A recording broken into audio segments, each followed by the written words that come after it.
예, 여러분, 모두 계속해서 잘 있죠?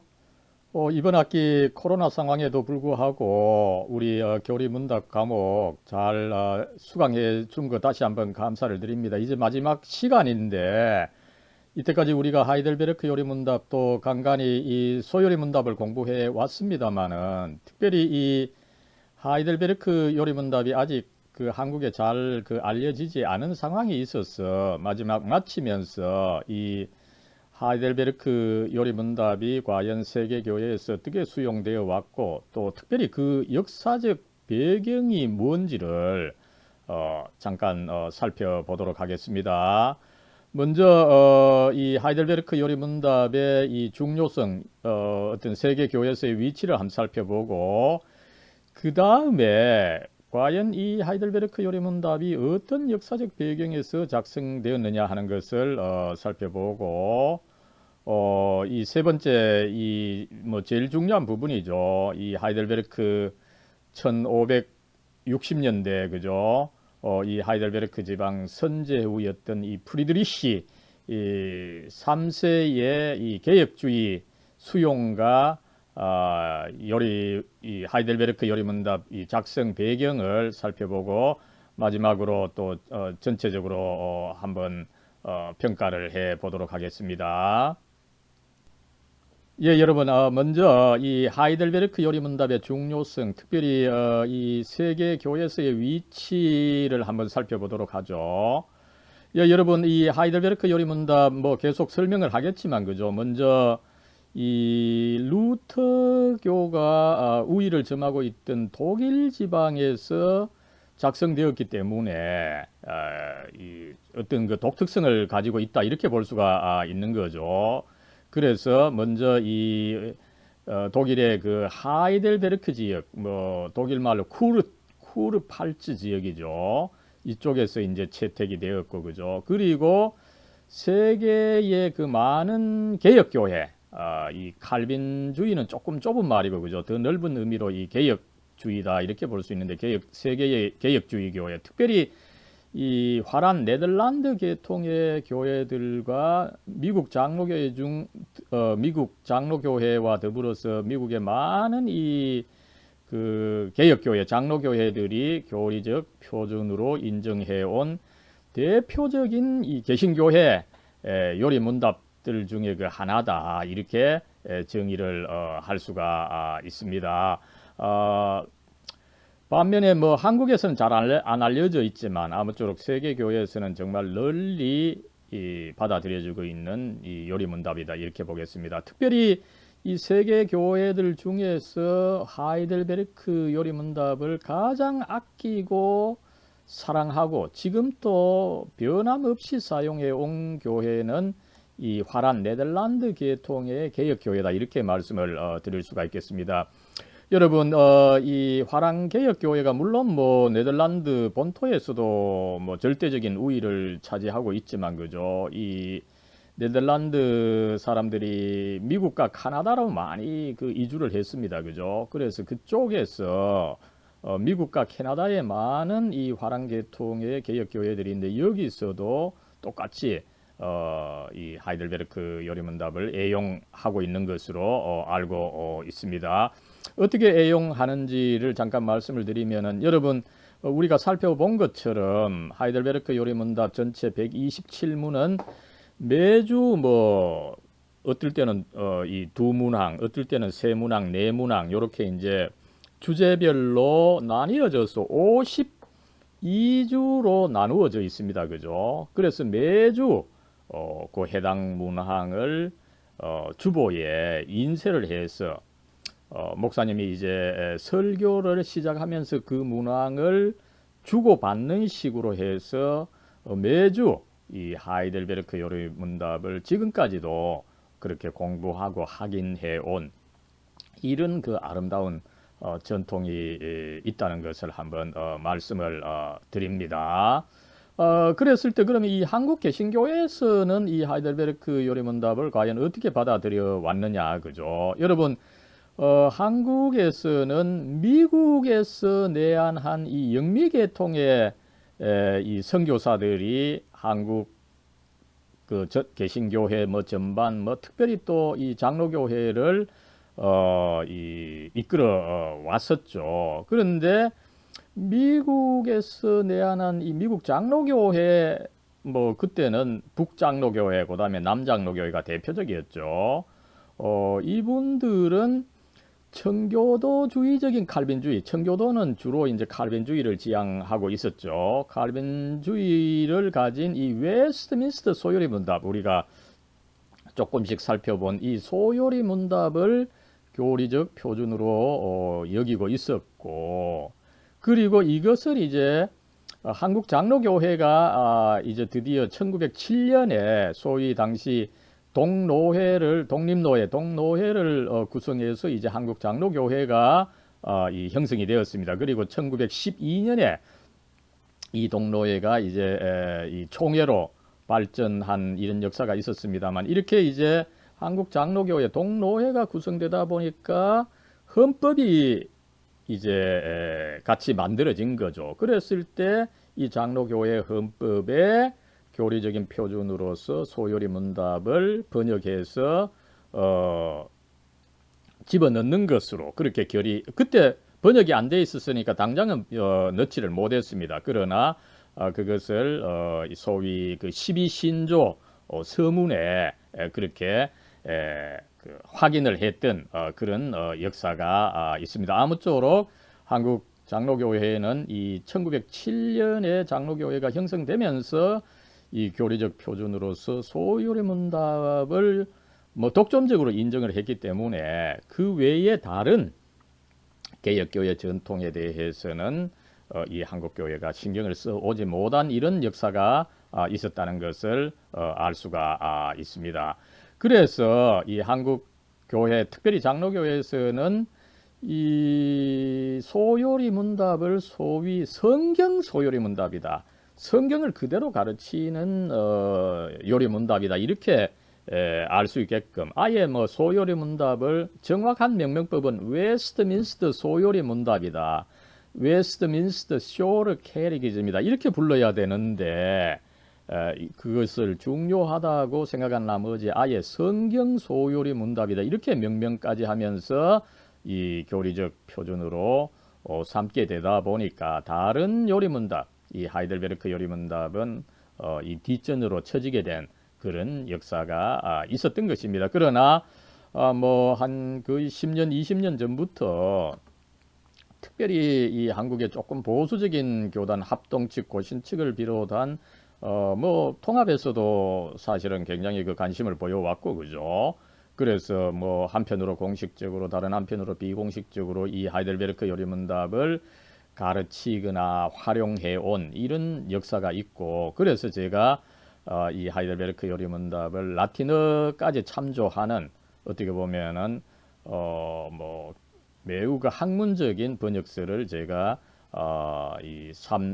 개혁교회 3대 요리 문답 이라는 이름으로 번역해서 출판한 그런 개인적인 역사도 있습니다. 예, 이제 그러면은 이 하이델베르크 요리 문답의 역사적 배경을 한번 살펴보죠. 그럴 때 흥미롭게도 이 하이델베르크 요리 문답은 제가 뭐 계속 강조를 했지만은 독일 땅에서 작성이 되었지만 그 정신은 이 개혁주의, 칼빈주의다. 스위스에서 발전되었던 이 개혁주의 신학을 내포하고 있다, 이것을 말씀을 드렸습니다. 그죠? 그랬을 때 우리는 그 스위스 개혁주의 종교개혁이 어떻게 발전했느냐, 이것을 잠시 살펴볼 필요가 있습니다. 예, 여러분, 먼저 이 하이델베르크 요리 문답 그 하이델베르크라고 하는 지명이 나오다 보니까, 그죠? 먼저 그 역사적 배경을 이해하려고 하면 이 지명을 염두에 두고 이 하이델베르크가 과연 어디에 위치해 있느냐, 이것을 우리가 염두에 둘 필요가 있죠. 여러분, 이제 이 독일 지도입니다만, 그죠? 이 독일 전체 지역이고, 그죠? 그 다음에 이제 개혁주의는 이 스위스에서 발전했죠, 그죠? 먼저 이제 살펴보겠지만은 취리에서 첩인글리 중심으로 발전했고, 이것이 이제 얼마 후에 제네바에서 종교개혁을 한 존 칼빈에게 이제 받아들여졌어, 그죠? 그래서 스위스에서는 독특하게 독일의 루터주의 중심의 개혁과 종교개혁과는 또 다른 이 스위스에서는 굉장히 그 성경 중심의 종교개혁이었죠. 이것이 이제 독일 지역과 다르게 스위스 지역에서 그 종교개혁이 발전했던 것입니다. 그랬을 때 이제 이 하이델베르크 지역이 이 루터주의가 아니라 이 개혁주의, 칼빈주의를 받아들이는 독특한 그 흐름이 있었는데, 그죠? 어쨌든 이 하이델베르크 지역은 비교적 사실은 스위스와 가깝죠. 그 루터가 이끌었던 루터의 이 종교개혁은 이 사실은 뭐 이 비텐베르크 지방이죠. 이 삭소니 독일 이 북동부의 어떻게 보면 산골 지방입니다. 그죠? 여기에 비해서 스위스와 하이델베르크 지방은 훨씬 더 이제 산업적으로 발전된 지역이었음을 알 수가 있고, 그죠? 그런 의미에서 인문주의가 이 스위스와 하이델베르크 지역이 더 발전했고, 여기에 비해서 이 루터가 종교개혁을 이끌어가던 이 비텐베르크, 이 삭소니 지방은 조금 더 이제 중세적이고 더 농업 중심적이고, 그죠? 뭐 그것을 뭐 덜 발전됐다 이렇게 보기는 어렵습니다만 아무쪼록 인문주의가 이 스위스 하이델베르크 지역에서 좀 더 발전했고, 이 비텐베르크, 삭소니 지방, 이 루터주의 지역은 인문주의가 조금 덜 발전했다 이런 식으로 평가를 할 수가 있겠습니다. 그랬을 때 여러분 우리가 이 독일의 상황을 이해하는데 이 중요한 것이 이 라인강입니다. 그죠? 라인강. 여러분 이 독일의 그 현대 발전사를 말하면서 독일의 그 2차 세계대전 이후 50년대, 60년대 독일이 비약적으로 이 경제가 그 발전했습니다. 그것을 일컬어서 라인강의 기적이다 이러는데, 그죠? 라인강. 이 스위스 알프스 지역 그 만년설에서 발원한 그 많은 물들이 이 라인강을 거쳐서 이제 이 네덜란드 암스테르담 지역까지 흘러가게 되죠. 그랬을 때 이 라인강의 많은 이 물을 활용하는 이 운송 수단이죠, 그죠? 이 배를 이용하는 운송 수단을 통해서 석탄을 운반하고 해서 공업이 획기적으로 그 발전을 하고, 그래서 결과적으로 라인강 이 기적을 이룬 역사가 있습니다만, 그죠? 바로 이 스위스와 이 개혁주의 종교개혁이 있었던 이 스위스와 하이델베르크를 연결시켜 주는 것이 사실은 이 라인강입니다. 그죠? 그래서 멀리 떨어져 있던 이 북동부 이 삭소니 지방, 이 비텐베르크 지방에서 발생해서 발전한 이 루터파 교회와는 조금 그 거리가 멀었던 그런 정황을 우리가 지도를 통해서 한번 확인해 볼 수가 있는 것입니다. 예, 여러분, 이 하이델베르크 지방, 그죠? 뭐, 황태자의 첫사랑이다. 이렇게 해서 굉장히 알려져 있는데, 그죠? 이 뒤쪽에 있는 것이 이 하이델베르크 뭐 고성이 옛날 성이죠. 그죠? 굉장히 아름답게 있고, 앞에 그 두 교회가 이렇게 전체적으로 이 도시 그 스카이라인을 지배하고 있습니다만, 그죠? 그만큼 이 교회가 중요했음을 우리가 이 그림을 통해서 한번 확인해 볼 수가 있고, 여러분 앞에 이 강은 라인강이 아니라 라인강의 지류인 이 네카강이라고 합니다. 이 네카강이 이제 흘러서 서쪽에 있는 이 라인강과 만나게 되는 거죠. 예, 이제 이 스위스 종교 개혁을 살펴보는데, 그죠? 이 스위스 종교 개혁은 크게 두 가지로, 먼저 취리에서의 이 츠빙글리 종교 개혁이 있었고, 그 다음에 제네바에서 이 칼빈의 종교 개혁이 있었던 거죠. 여러분, 먼저 이 종교 개혁은 뭐 이 1517년에 이 루터가 시작을 했는데 루터의 종교개혁은 어떻게 보면은 자기가 경험했던 이 이신칭의 경험이죠. 이 이신칭의 경험이 중요하다 보니까 이 경험에 근거해서 신학을 수립하는 그런 이 개혁주의 신학과 또 조금 그 결이 다른 이 개신교 신학을 루터주의에서 우리가 살펴볼 수 있습니다만 아무쪼록 그 근거는 루터 자신의 그 이신칭의 경험이었다 이것을 볼 수가 있겠습니다. 이렇게 1517년에 시작한 이후에 1519년에 2년 후에 이 스위스에서는 츠빙글리가 이제 종교개혁을 시작을 하는데 그죠? 그래서 학자들이 이 츠빙글리가 과연 루터의 영향을 받았느냐 안 받았느냐 그죠? 한편으로 받았다라고 이야기하지만 다른 한편으로 받지 않았다. 츠빙글리 자신은 크게 받지 않았다 이렇게 주장하는 바가 있습니다. 그죠? 아무쪼록 다르게 그래서 우리가 종교개혁을 살펴볼 때 이 전체를 그 한 통 속으로 보지 않고 이 독일에서의 루터 중심의 종교개혁, 스위스에서의 츠빙글리 칼빈 중심의 이 종교개혁, 그 다음에 영국에서의 종교개혁, 이 서로 좀 결이 다르고 그 배경이 다름을 우리가 좀 인지할 필요가 있는 거죠. 여러분 이런 종교개혁의 그 시작과 그 발전 과정, 제가 다음 학기에 그 개신교회사라고 하는 제목을 가지고 다시 한번 강의를 하는데 같이 들으면서 이런 과정을 한번 확인했으면 좋겠습니다. 예, 아무쪼록 츠빙글리는 루터와 조금 다르게 1519년에 성경을 읽고 설교하는 가운데 취리에서 이 종교개혁을 시작했던 것입니다. 그죠? 그래서 성경을 강의하는데 성경의 가르침과 당시 그 교회의 관행이 다른 것을 알게 되죠, 그죠? 가령 뭐 어떻습니까? 성경에서는 우상을 세우지 마라 이러는데 당시 성당은 어떻습니까, 그죠? 뭐 마리아 상, 성인들의 상 이런 상이 많지 않습니까? 왜 이 성경에 하지 말라고 하는 것이 여기 있느냐? 그래서 취리 교인들, 시민들이 성경에 따라서 당시 교회의 관행을 반성하는 가운데 종교개혁이 서서히 성장했다 이렇게 볼 수가 있습니다. 그죠?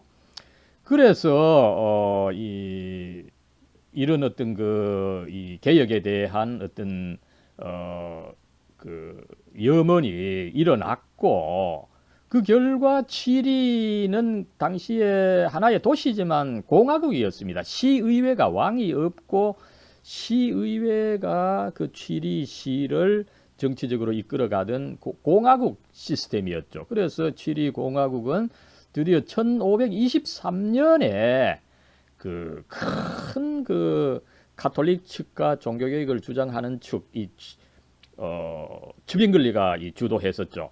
이 양측이 서로 만나서 큰 이 토론을 벌이고 결과적으로 종교개혁을 공식적으로 이제 1523년에 수용을 해서 성경을 근거로 하는 성경을 중심으로 하는 개혁주의 전통을 시작하게 됩니다.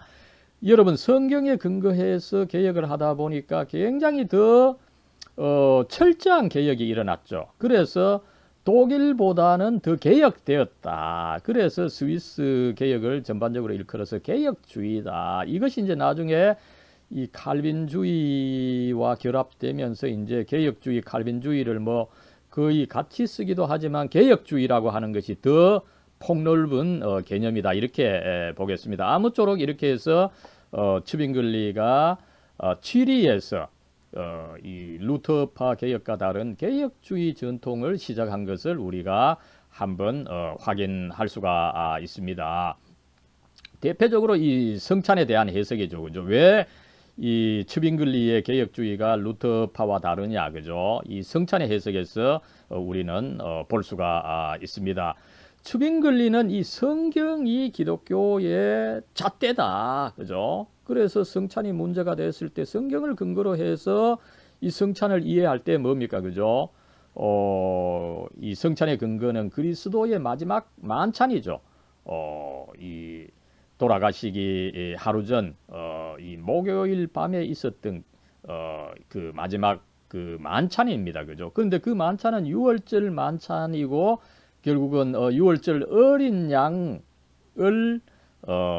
이 대신하는 그리스도의 그 대속적 죽음이 그 만찬에 있어서 굉장히 그 중요한 거죠. 그래서 그 만찬을 다시 시행함으로 해서 그 죽으신 그리스도의 그 대속적 죽음을 다시 한번 상기하고 기념하는 것이 성찬의 목적이다. 성경을 충실히 이해하면서 그렇게 츠빙글리가 제시하면서 대신에 가톨릭적인 경향을 가지고 있는 이 루터파의 공저론, 가톨릭은 이제 화채론, 이 성찬에서 그 빵이 그리스도의 몸으로 변한다. 이 화채론을 주장한 가톨릭 교회의 입장을 루터는 조금 수정해서 변하는 것이 아니라 그 빵과 함께 그리스도의 몸이 있는 것이다. 이렇게 여러분 그 뭐 빵이 그리스도의 면무로 변하거나 그죠?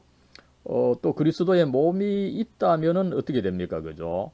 어떤 식으로든지 이 조금 변화는 아마 있어야 될 겁니다. 그죠? 근데 어쨌든 뭐 변화가 없는데 변화가 있다라고 하는 것은 사실은 마술에 지나지 않는다. 그래서 츠빙글리는 화채설, 공제설을 물리치고 기념설을 성경에 충실한 해석으로서 기념설을 주장했던 것을 여기서 볼 수가 있는데 아무쪼록 이 성찬을 통해서 루터파와 이 츠빙글리 개혁파가 이 다르다라고 하는 것을 한번 확인할 수가 있는 것입니다.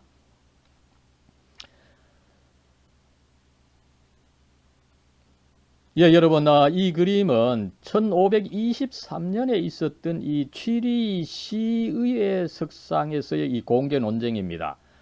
가톨릭 교회와 츠빙글리 입장이 붙어서 큰 토론을 하고 결과적으로 이제 시의회가 과연 이제 가톨릭을 존치시킬 것이냐, 아니면 새로운 종교개혁, 이 츠빙글리의 종교개혁을 받아들일 것이냐, 이 토론을 하고 결과적으로 츠빙글리의 종교개혁을 받아들이는 역사적인 결단, 그죠?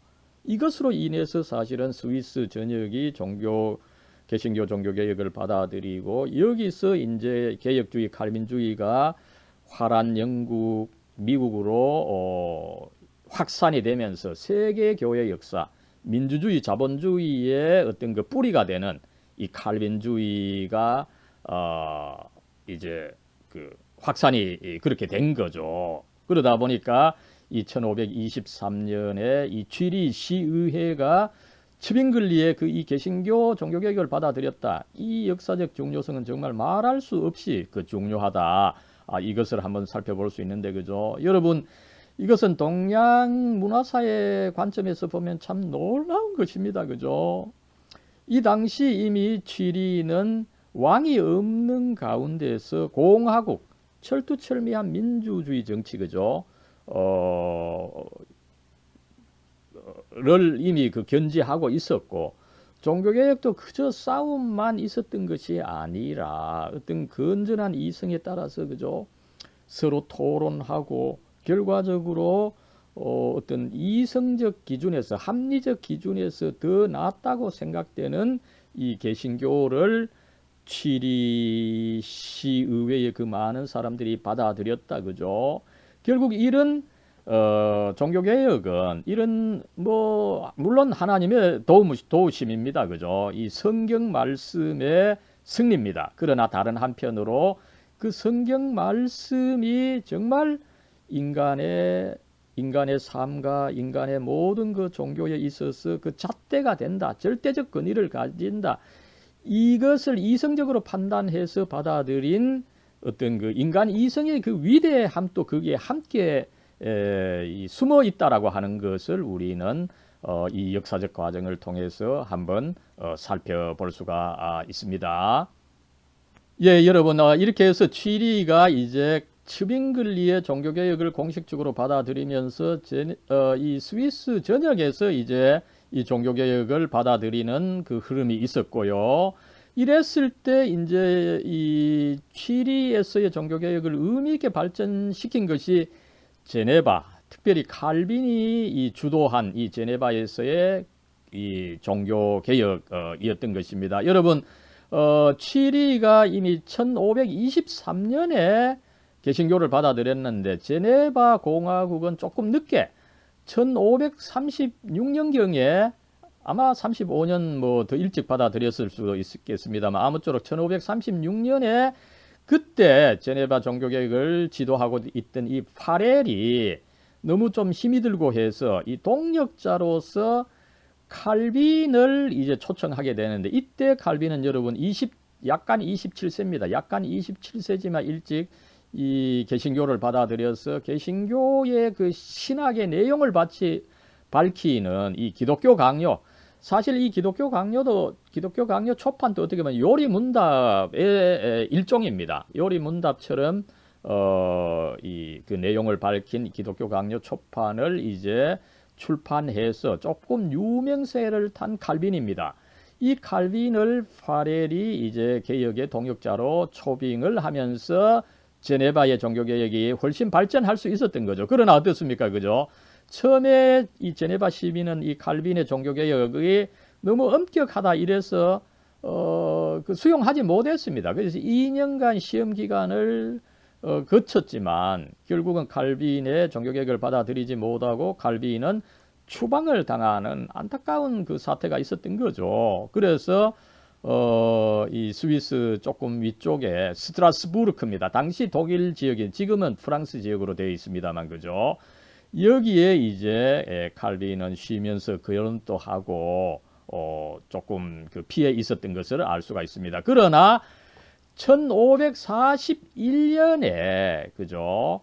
이 제네바는 개혁을 더 잘 이끌어 갈 수가 없어 가지고 결국은 이 칼빈을 초청하게 됐던 거죠. 다시 초청을 하게 됐던 거죠. 그래서 그 기록에 의하면 칼빈은 가기 싫었지만 그러나 또 하나님의 영광을 위해서 억지로라도 내려가서 이제 개혁을 하면서 본격적인 개혁 드라이브를 걸었던 것을 알 수가 있습니다. 먼저 이 시의회, 제네바 시의회와 협력하는 교회 정치기구로서 당에 이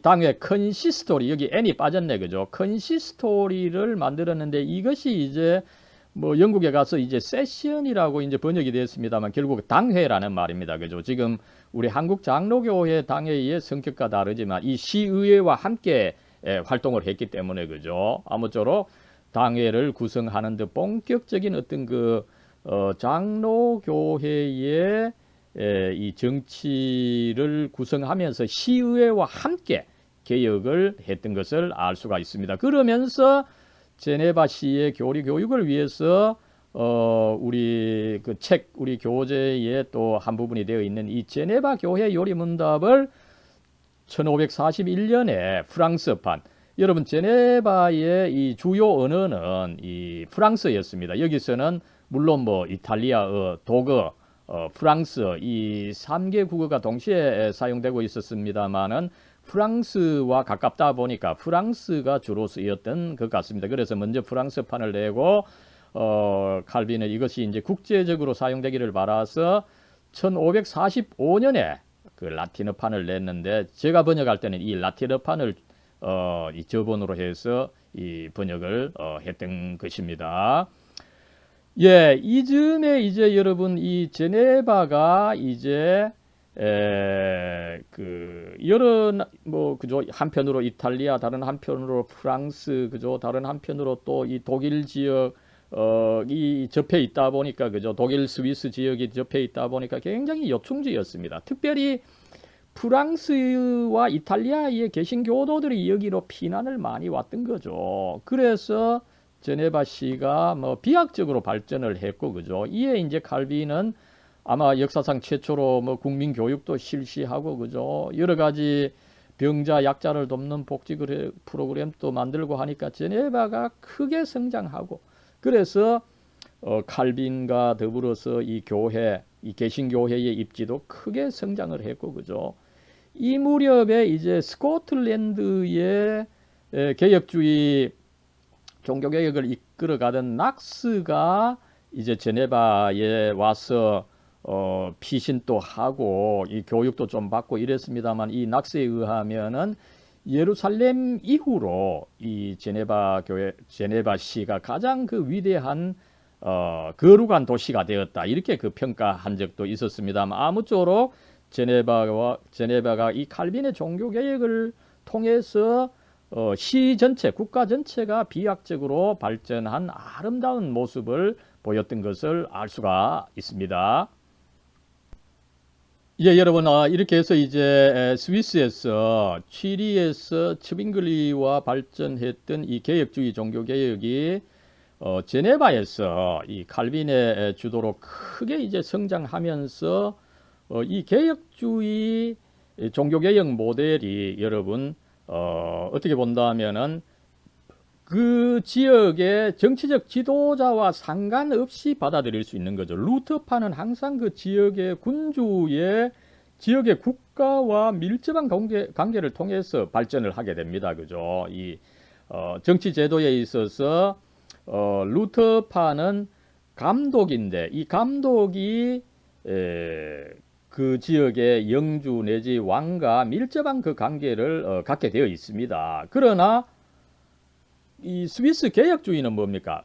장로주의죠. 장로는 이 교인들로부터 추대된 사람입니다. 그러다 보니까 이 정치 시스템, 지도자를 뽑는 시스템에 있어서 왕이 도와주지 않는 이 개신교가 핍박을 받는 지역에서는 오히려 이 장로교를 지향하는 칼빈주의, 개혁주의가 뿌리 내릴 가능성이 훨씬 많았던 거죠. 그래서 이 개혁주의는 먼저 뭡니까? 이 프랑스가 왜 그랬어요? 여러분 이 칼빈이 프랑스 사람이죠, 그죠? 그래서 프랑스에 상당한 그 개신교도들이 있었는데 이 개신교도들은 그 왕으로부터 박해를 받고 있는 이 프랑스, 이탈리아, 스페인, 포르투갈이 강력한 가톨릭 국가 아닙니까? 그죠? 그래서 온갖 수단을 다해서 이 개신교도들을 박해하고 있었던 것입니다. 그랬을 때 이제 프랑스의 개신교도들은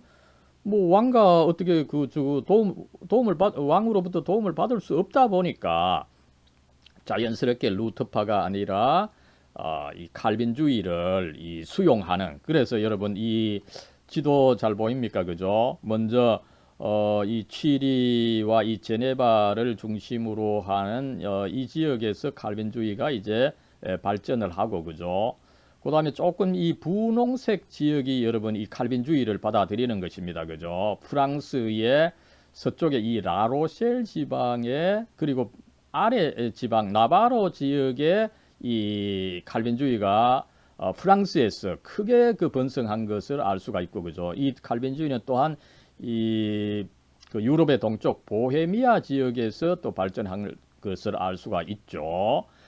그러면서 이제 이 칼빈주의는 이 개혁주의는 라인강을 타고서 또 이 화랑까지 진출하는 역사가 있었습니다. 여러분 여기 이제 이 라인강의 모습을 보여주는데, 그죠? 이 라인강, 이 독일의 이 경제 발전을 이 지칭하는 말이 이 라인강의 기적입니다. 그죠? 이 독일의 경제가 라인강을 중심으로. 왜 그렇습니까? 그죠? 2차 세계대전 이후 1950년대, 60년대는 아직까지 이 물류가 발전하지 않아서 주로 이 라인강의 이 배를 특별히 그때는 이 석탄의 운반이 중요했기 때문에 그죠? 이 석탄의 운반을 주로 라인강에 있는 배들이 맡았습니다. 그죠? 그러다 보니까 이 라인강 유역이 뭐 스투트가르트, 콜론, 그죠? 이런 아니면 코블렌츠 이런 전부 다 이 독일의 이 공업 지역입니다. 그죠? 이런 지역들이 어쨌든 라인강을 중심으로 해서 발전했는데 그 라인강을 타고 스위스에 그 첩첩산중 스위스에 있는 이 개혁주의가 이 라인강을 타고 네덜란드 이 암스테르담까지 내려가는 그런 역사가 있었음을 우리가 알 수가 있습니다. 그런데 이 스위스에서 발언한 이 라인강이 이제 네덜란드까지 가게 됐는데 그 중간이 여러분 하이델베르크입니다. 그죠? 하이델베르크 그다음에 여기 만하임이 있습니다만 그죠? 그리고 그 지류 아까 말씀드렸던 네카강이 있는 거죠. 그죠? 요 네카강과 라인강 요 사이에 이 하이델베르크가 형성되어서 아름답게 성장한 그 도시가 되었다는 것을 우리가 확인할 수가 있는 것입니다. 이렇게 해서 아무쪼록 개혁주의가 한편으로 프랑스로 다른 한편으로 독일 일부와 네덜란드로 확산이 되면서 개혁주의가 크게 발전한 그런 역사를 우리가 알 수가 있습니다. 여러분 이제 이런 역사적 배경 가운데서 이 하이델베르크 지방의 그 선제후였던 프리드리히 3세가 개혁주의를 수용하고 이 요리문답으로서 하이델베르크 요리문답을 작성하는 배경을 한번 살펴보겠습니다. 먼저 여러분 독일의 정치 상황을 잠깐 살펴보면 그죠? 그 당시 뭐 독일은 신성 로마 제국이었죠. 그죠? 요 지도가 이 신성 로마 제국의 영토를 잘 보여주죠. 굉장히 넓었죠. 이 프랑스의 동부와 이탈리아 북부까지를 차지하고 있던 큰 그 영역이었습니다. 그죠? 이때 이제 이 신성 로마 제국의 황제는 카를 5세 혹은 이제 이걸 영어로 발음하면 찰스 5세죠. 혹은 이제 스페인어로는 카를로스입니다. 그죠? 이 카를 5세가 지배하고 있던 정치적 상황인데요. 그죠? 이때 이제 신성 로마 제국의 황제는 가톨릭으로서 이 개신교를 억누르고 없애기 위해서 가진 수단을 다 썼습니다. 그죠? 그런데 이때 어떻게 보면 세계사에서 뭐 하나님의 도움이라고 할 수 있겠습니까? 그죠? 이쪽 발칸 반도 지역에서 이슬람이 공격을 해왔습니다. 그죠? 그러다 보니까 이 까를 5세는 또 자기의 본거지는 이쪽 동쪽에 이 헝가리 지역의 합스부르크 왕국이었죠. 그러다 보니까 까를 5세는 이 이슬람 공격에 대응하기 위해서 지금 정신을 쏟다 보니까 그 내부에 있는 개신교의 이 박해에는 크게 신경을 못 썼던 거죠. 이럴 즈음에 이제 1531년에 독일 지역에서는 이 카를 5세, 이 가톨릭의 공격을 막아내기 위해서 동맹을 맺게 됩니다. 맺게 되죠. 그것이 이제 시말칼트 동맹이라고 합니다만, 그죠? 독일의 이제 이 북동부 지역입니다. 그죠? 이쪽 지역에 이 sak소니 함부르크 지방의 이제 영주들이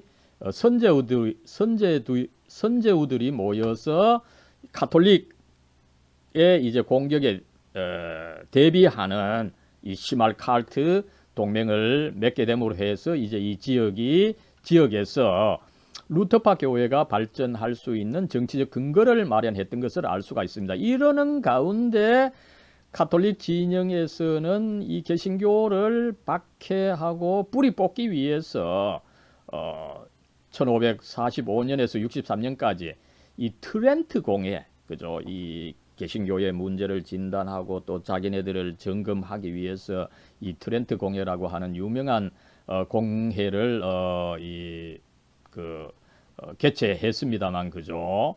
아무쪼록 이런 것을 통해서 가톨릭 교회의 반격이 또 강하게 있었음을 알 수 있습니다. 이러는 가운데 결국 이제 이 세계사에서 참 유명하고 중요한 이 평화협정이죠. 1555년에 아우크스부르크 평화협정이 체결이 됩니다. 그죠? 카를 5세와 개신교 진영 간에 이제 더 이상 서로 전쟁하지 않는다. 이 협정을 내리면서 이 협정의 결과 어떻게 됩니까? 통치자, 그 지역의 영주 혹은 이 선제후의 종교가 곧 그 지역의 종교가 된다. 하나만 선택하라는 거죠. 그죠? 그래서 이제 독일 지역에서는 뭐 이 세 개 중에 하나입니다. 그죠? 가톨릭을 선택하든지 아니면은 루터교를 선택하든지 아니면 이 개혁파를 선택하든지, 그죠? 당시 뭐 제세례파가 있었으면 제세례파는 아마 그 선택 항목에 들어가지 못했다는 이야기가 있습니다만, 그죠? 아무쪼록 영주가 영주 선제후가 자기 지역에 이 개신교 아니면 뭐 가톨릭 그 교파를 선택할 수 있는 이런 그 배경이 있었음을 우리가 알 수가 있습니다. 이럴 때 이제 여러분 이 독일의 그 하이델베르크 지역이죠. 여기 지금 여기는 여러분 그 스위스고 그죠? 스위스로부터 이제 이 네덜란드와 스위스 중간에 이제 하이델베르크 지역, 쿠르팔츠 지역이 있습니다. 그죠? 이 지역의 영주가 되는 프리드리히 3세는 독일에서 대세가 되어 있는 루터파를 택하지 않고 오히려 스위스의 이 개혁주의를 선택하는 참 놀라운 일이 일어났던 거죠. 예, 그래서 이 하이델베르크를 포함하는 쿠르팔츠 지역입니다. 그죠? 이 지역의 선제후였던 프리드리히 3세는 개혁주의를 선택했는데, 그죠? 그는 원래는 가톨릭이었습니다. 그죠? 그러면서 이제 루터주의를 받아들였지만, 이 양반이 굉장히 이 신학에 소질이 있고 관심이 많았던 것 같아요. 이 성찬 문제에 대해서 스스로 연구를 해보니까, 성경을 연구해보니까 오히려 개혁주의 입장이 맞다, 칼빈주의 입장이 맞다, 이것을 스스로 연구해서 알게 된 거죠. 그래서 개혁주의를 독일 지역에서 뭐 거의 유일하게 이 개혁주의를 받아들인 참 놀라운 사건이 있었던 것입니다. 그래서 1561년에 이 프리드리히 3세는 이 하이델베르크 대학의 개혁주의 신학 교수였죠. 우르시누스와 올레비아누스 이 두 교수에게 이제 개혁에 도움을 줄 것을 요청을 했어, 그죠? 자기 지역 이 쿠르팔츠 지역 교회들을 이제 개혁주의 형식으로 어떻게 됩니까, 그죠? 장로를 선출하고 이 장로들 중심의 어떤 이 교회 운영 체제를 형성을 했던 거죠. 그러면서 이 프리드리히 3세는 이 두 신학자들, 특별히 이 우르시누스가 중요한 역할을 했다 그러죠, 그죠? 교리 교육서, 결국 요리 문답 형식을 가지는 이 교리 교육서를 작성하도록 지시했고, 그죠? 그랬을 때 이 우르시누스는 제네바 교회 요리 문답, 이미 뭐 20년 전에 나온 이 제네바 교회 요리 문답을 좀 본받았어, 그죠? 이 칼빈주의 그 요리 문답을 만들었던 거죠. 그때의 프리드리히는 뭐 어떻게 됩니까, 그죠? 자기 지역이 그래도 이 루터파 지역입니다, 그죠? 그러다 보니까 루터주의를 조금 수용하면서도 동시에 이 가톨릭 교회의 그 신학은 분명히 드러내는 이 가톨릭 교회의 문제는 분명히 드러내는 이 요리 문답을 만들 것을 지시했고, 결과적으로 그런 것을 반영한 요리 문답이 나왔다고 보겠습니다. 예, 이렇게 해서 결국 이 하이델베르크 요리 문답, 그죠? 독일에서 이 종교개혁 시대에 가톨릭과 루터주의, 이 개혁주의, 이 세 개가 상충하는 가운데, 그죠? 탄생되었기 때문에 나름대로 상대방의 문제는 지적하면서도 또 그러나 전반적으로 그 루터 지역이기 때문에 루터주의를 완전히 무시할 수는 없었던 거죠, 그죠?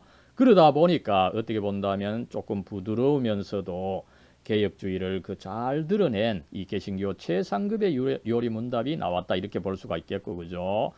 전반적으로 여러분 이 루터파는 그 인간의 그 실존, 그죠? 인간의 이 감정 문제 이런 것을 또 중시하는 그런 경향이 있죠, 그죠?